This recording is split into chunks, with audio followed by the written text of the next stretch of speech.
Section 1. You will hear a woman being interviewed by a market researcher in a health club about her membership of the club. First, you have some time to look at questions 1 to 5.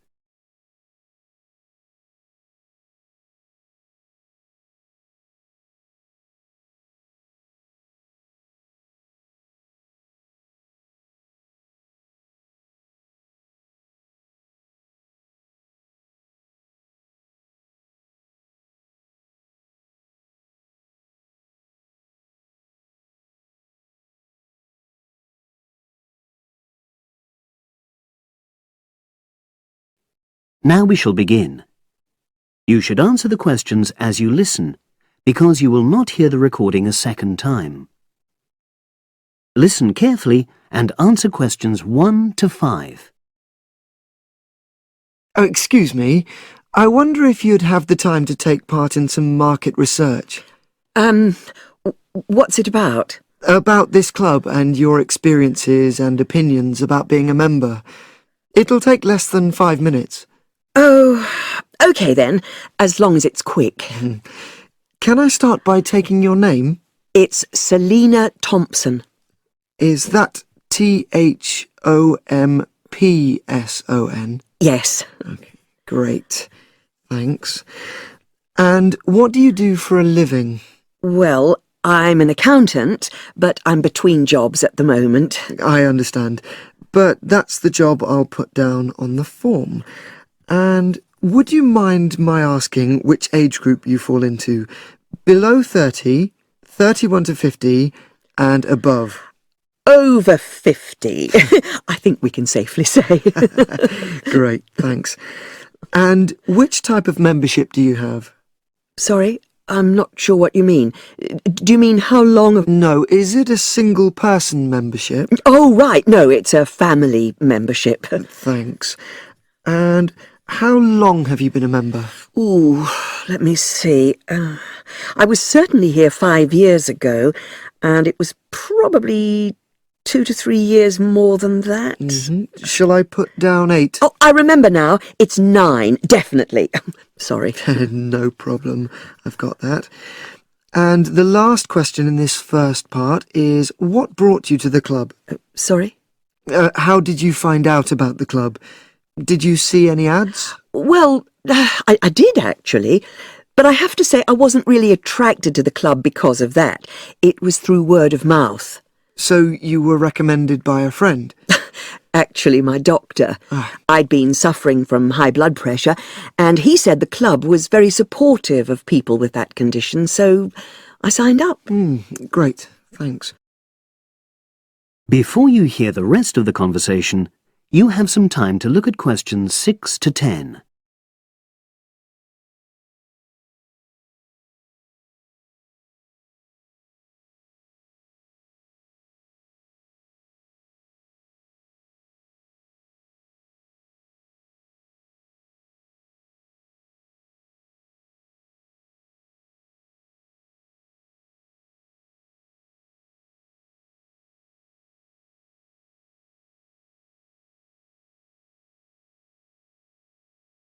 Now listen and answer questions 6 to 10. Now, for the second part of the form, I want to ask a bit more about your experience of the club. Sure. How often would you say you use the club? It varies enormously, depending on how busy I am. Of course. But on average, per month? I'd say it averages out at twice a week.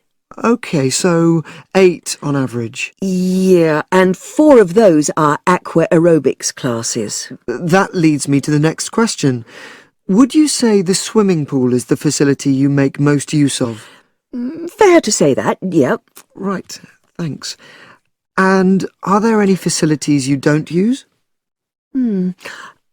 One area I realise I've never used is the tennis courts. And there's one simple reason for that. You don't play tennis? Actually, I'm not bad at it. Oh. It's that I'm not happy having to pay extra for that privilege. Oh, right, I've made a note of that. Thanks. Now, in the last section, are there any suggestions or recommendations you have for improvements to the club? Only about health and fitness? Anything at all? Well, I'd like to see more social events. Ah. It isn't just a question of getting together for games or classes, but other things, you know. Yes, sure.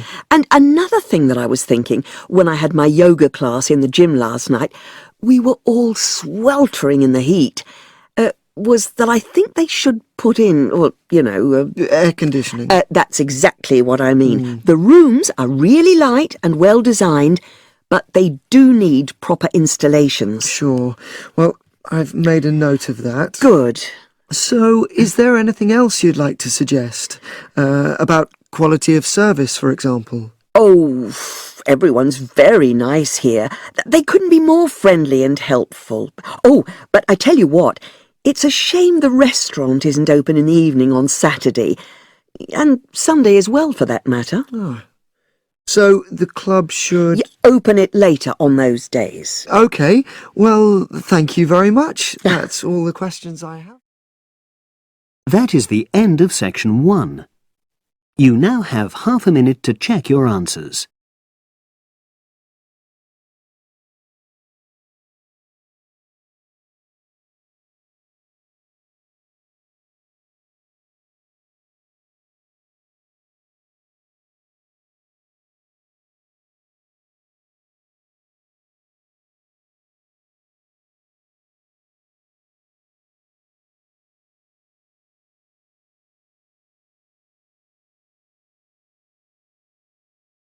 Now turn to section 2. Section 2. You will hear a trainer giving a talk to people who want to learn outdoor survival skills. First, you have some time to look at questions 11 to 16.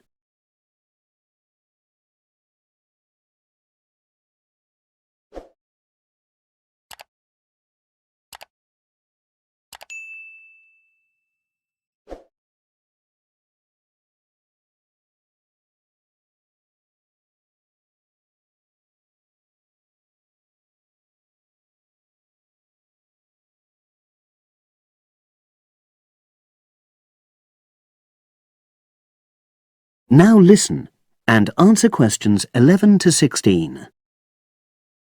Good morning, everyone, and welcome to our outdoor survival program. As you know, this week you'll be learning some of the basic information and skills you need to look after yourself independently in the outdoors. These first 2 days we'll be based here in the classroom, and then we'll be taking a camping trip to put into practice some of the things you've learned. I'm going to start off with the topic of food. And to start with, I'll describe just 2 methods which we'll be putting into practice at our camp, and which make use of natural resources, the steam pit and the bamboo pot. I've got 2 posters here to make things clearer, and I'll start with the steam pit here. To make this, you'll need some dry sticks, some grass, some loose earth, and some stones. And for this week only, some matches. The first thing you do is to dig a shallow pit in the place you've chosen to do your cooking. Let's say about 25 centimeters deep and 30 centimeters wide. Your sticks have to be a bit wider than the pit because you have to put a line of them along the top from one end of the pit to the other. Before setting light to these, you take some large stones and arrange them on top. Then you start the fire and wait till the wooden platform burns through and the stones fall into the pit. At this point, brush away any pieces of hot ash from the stones. You can use a handful of grass, and then take another stick and push it down into the center of the pit, between the stones. After that, you cover the whole pit with a thick layer of grass. And then you can put your food on it, wrapped in more pieces of grass, like parcels. Finally, Cover the whole thing with earth. You have to pat it firmly to seal the pit. Then all you have to do is take the stick out and pour a bit of water into the opening that it leaves. It should take about 4 hours for your food to cook, as it cooks slowly in the steam that's created inside the pit. Now you have some time to look at questions 17 to 20.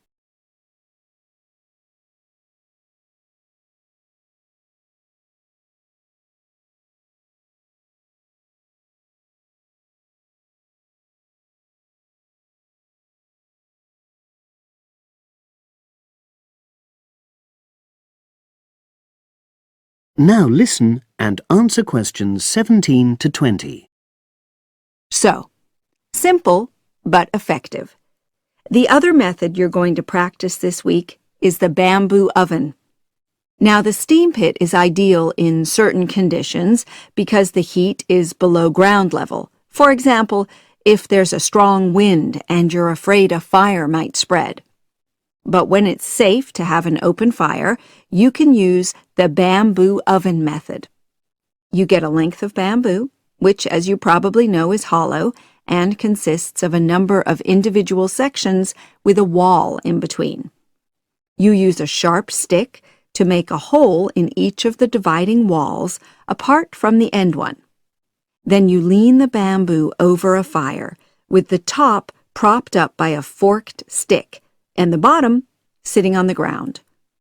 You pour enough water in the top to fill the bottom section, and then light a fire underneath that section to heat the water. Then you put your food inside the top section, and the steam coming up the bamboo through the holes you made cooks it. I'm going to move on now to food itself and talk about some of the wild plants you might cook. I'm going to begin with fungi. That's mushrooms and toadstools. I'm sure you'll be aware that some of these are edible and they're delicious, but some of them are highly poisonous. Now, whether they're poisonous or not, all fungi that you find in the wild should be cooked before eating, because that helps to destroy any compounds in them that might be mildly toxic. But be aware that any amount of cooking won't make poisonous varieties any safer to eat. Unless you can definitely identify a fungus, you should never eat it. It's not worth the risk. And you need to be really sure, because some fungi that are poisonous are very similar in appearance to certain edible varieties. They can easily be mistaken for each other. So, having said all that, fungi are delicious when they're freshly picked, and although they are only moderately nutritious, they do contain minerals which the body needs. I'll move on now to leafy plants, which are generally... That is the end of section 2. You now have half a minute to check your answers.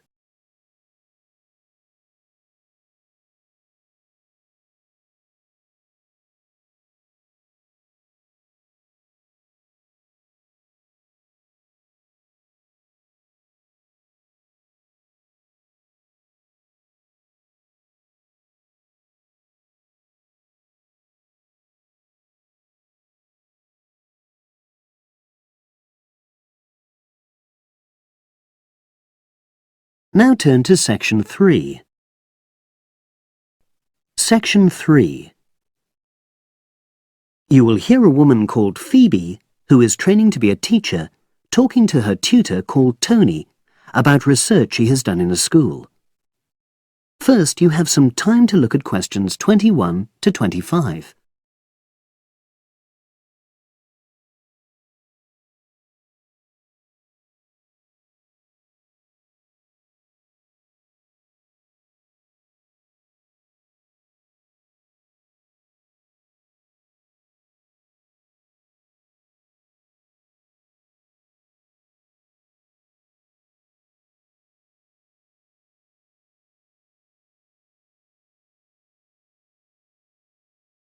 Now listen and answer questions 21 to 25.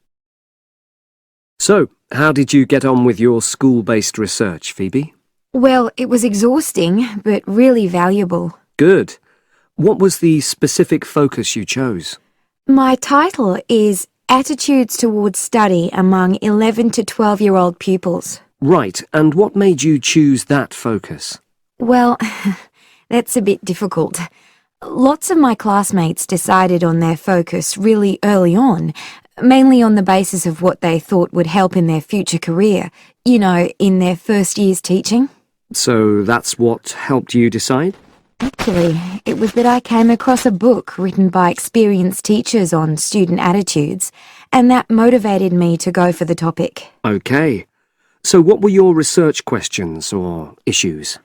Well, I wanted to look at the ways students responded to different teachers, particularly focusing on whether very strict teachers made teenagers less motivated. And from your research, did you find that was true? No, not from what I saw, from my 5 days observation, talking to people and so forth. Okay. We'll talk about the actual research methods in a moment, but before that, can you briefly summarise what your most striking findings are? Well, what really amazed me was the significant gender differences. I didn't set out to focus on that, but I found that boys were much more positive about being at school. Girls were more impatient. They talked a lot about wanting to grow up and leave school. Very interesting. Yeah, it is.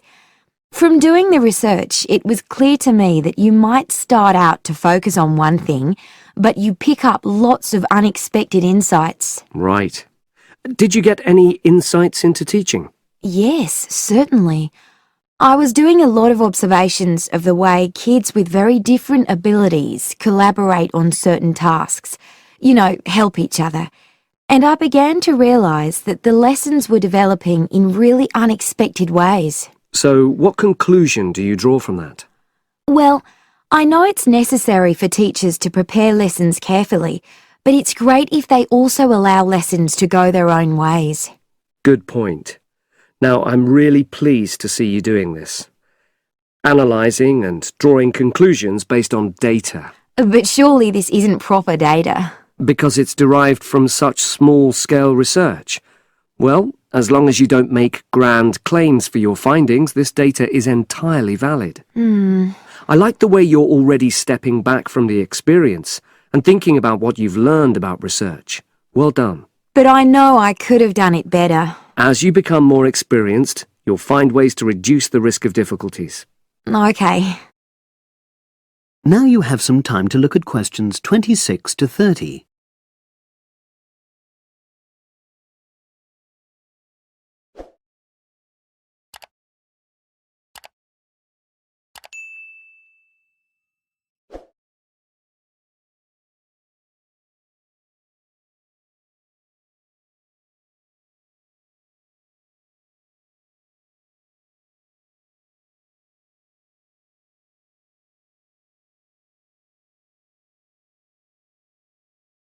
Now listen and answer questions 26 to 30. So, let's look in more detail at how you gathered your data. Let's start with lesson observation. Well, it generally went quite smoothly. I chose my focus and designed my checklist. Then teachers allowed me into their classes without any problems, which surprised me. It was afterwards that the grueling work started. Yeah, it's very time-consuming, isn't it? Making sense of analysing your observation notes. Absolutely. Much more so than interview data, for example. That was relatively easy to process, though I wanted to make sure I used a high-quality recorder to make transcription easier. And I had to wait until one became available. Right. And did you interview some kids as well? In the end, yes. I talked to 10, and they were great. I'd imagined I'd be bored listening to them, but... So it was easy to concentrate? Sure. One of the teachers was a bit worried about the ethics, whether it was right to interview young pupils, and it took a while for him to agree to let me talk to 3 of the kids in his class, but he relented in the end. Good. What other methods did you use? I experimented with questionnaires, but I really regret that now. I decided to share the work with another student, but we had such different agendas it ended up taking twice as long. That's a shame. It might be worth you reflecting on ways you might improve on that for future projects. You're right, yeah. Okay. And the other thing I did was stills photography. I didn't take as many pictures as I'd hoped to. Lack of time? It's pretty easy just snapping away, but I wanted each snap to have a purpose, that would contribute to my research aims, and I found that difficult. Well, that's understandable, but remember... That is the end of section 3. You now have half a minute to check your answers.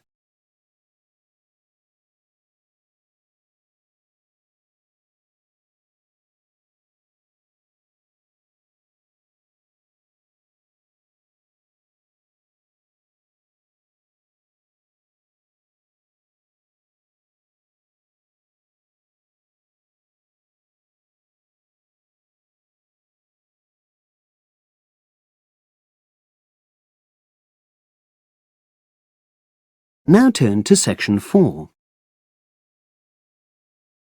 Section 4. You will hear an environmental studies student giving a presentation about his project on saving an endangered species of plant. Now you have some time to look at questions 31 to 40.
Now listen and answer questions 31 to 40.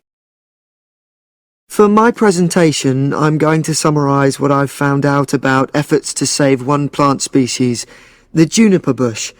It once flourished in Britain and throughout the world's temperate zones, but over the last few decades has declined considerably. Before I go on to explain the steps being taken to save it in England, let me start by looking at some background information and why the juniper has been so important in cultural as well as ecological terms, historically and in the present day.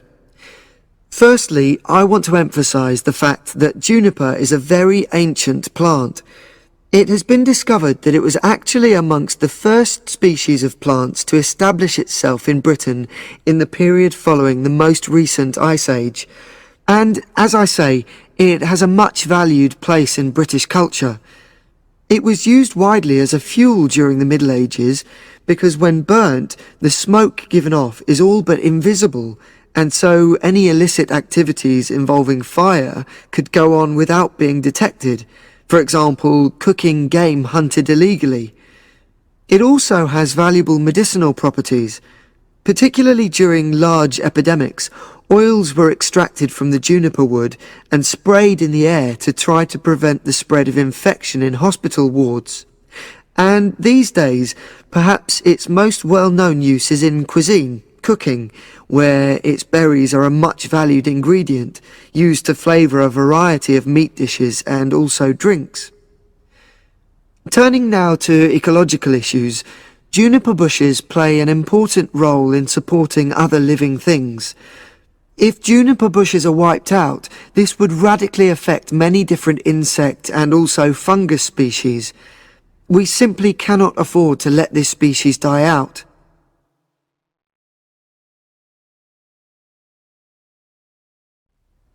So, why is the juniper plant declining at such a rapid rate?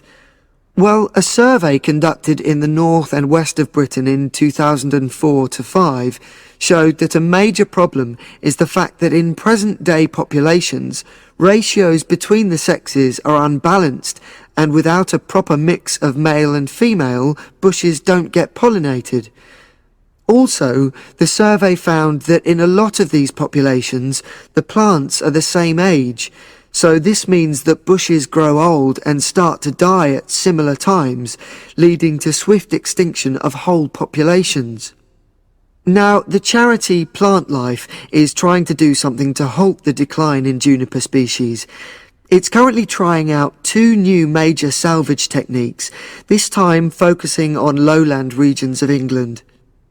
The first thing it's trying is to provide shelters for the seedlings in areas where juniper populations are fairly well established. These, of course, are designed to help protect the plants at their most vulnerable stage.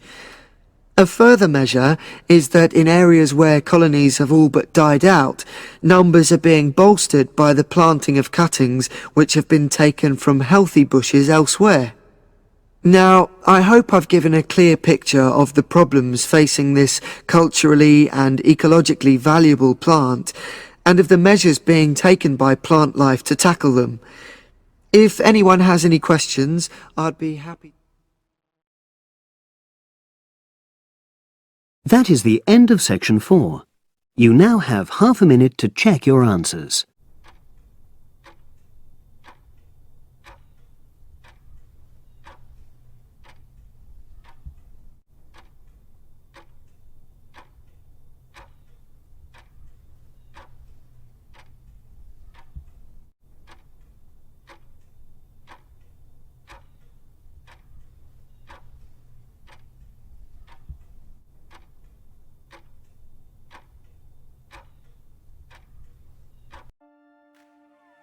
That is the end of the listening test. You now have 10 minutes to transfer your answers to the separate answer sheet.